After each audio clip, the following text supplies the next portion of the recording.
Hi, I'm Kelly Stenzel, and this is Ping's Get Better by Saturday. So here we are in a greenside bunker, and I want to control distance. I want to be able to hit it short, medium, and long. And this is something that's actually very near to my heart because I've seen so many people come to me for lessons, and they have so much bad information. They're doing what might be good for somebody that's really bad for their club head speed. So I'm going to talk to you about the 5 different ways to control distance in the bunker. So keep in mind, what are you needing? Do you, when you take sand, hit it too long? When you take sand, do you hit it too short?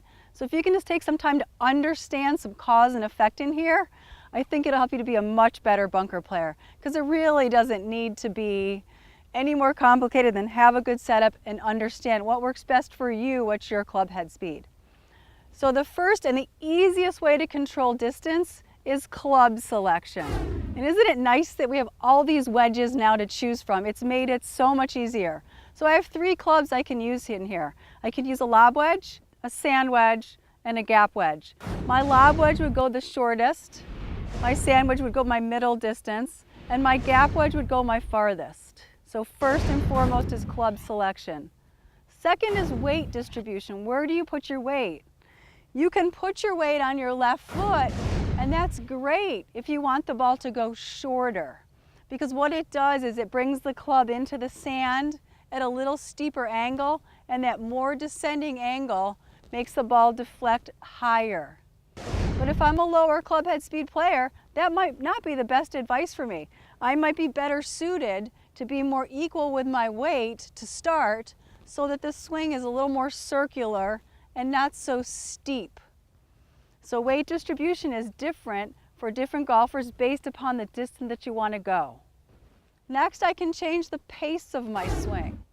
So if I want to go shorter, even though it's almost always a full swing, I might make a little slower swing. So the pace of your swing, just being a little bit slower, can help that ball to go shorter.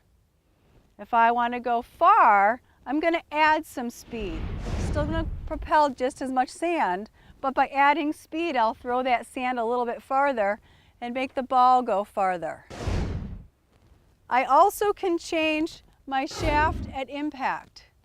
So if when I swing through, if I just make a regular swing and I keep the handle moving forward, that will have my club more straight up and down and deliver the club at its effective loft. But if I wanted it to go a little bit shorter, what I can do is I can allow the club head to pass the handle, and when that club head passes the handle, it not only increases the loft, it increases the bounce as well. So that would make that golf ball go higher, therefore shorter. So shaft at impact also affects total distance. Last but not least is my club path.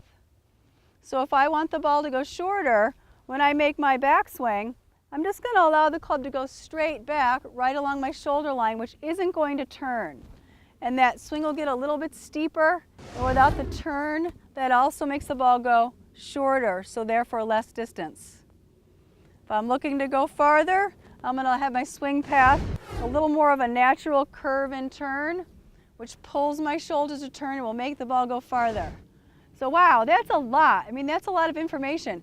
When you're hitting your basic bunker shot, please don't be thinking of all that, but understand what kind of distance are you looking for. So if I'm a low club head speed player, I'm going to take all the pluses. I'm going to take all the things that make the ball go the farthest, and I'm going to use all of those. If I'm a very high club head speed player and I'm looking to hit my shortest shot, I'm going to take all the minuses. I'm going to start adding up all the things that make the ball go shorter. So find a simple method, but understand why you're doing what you do.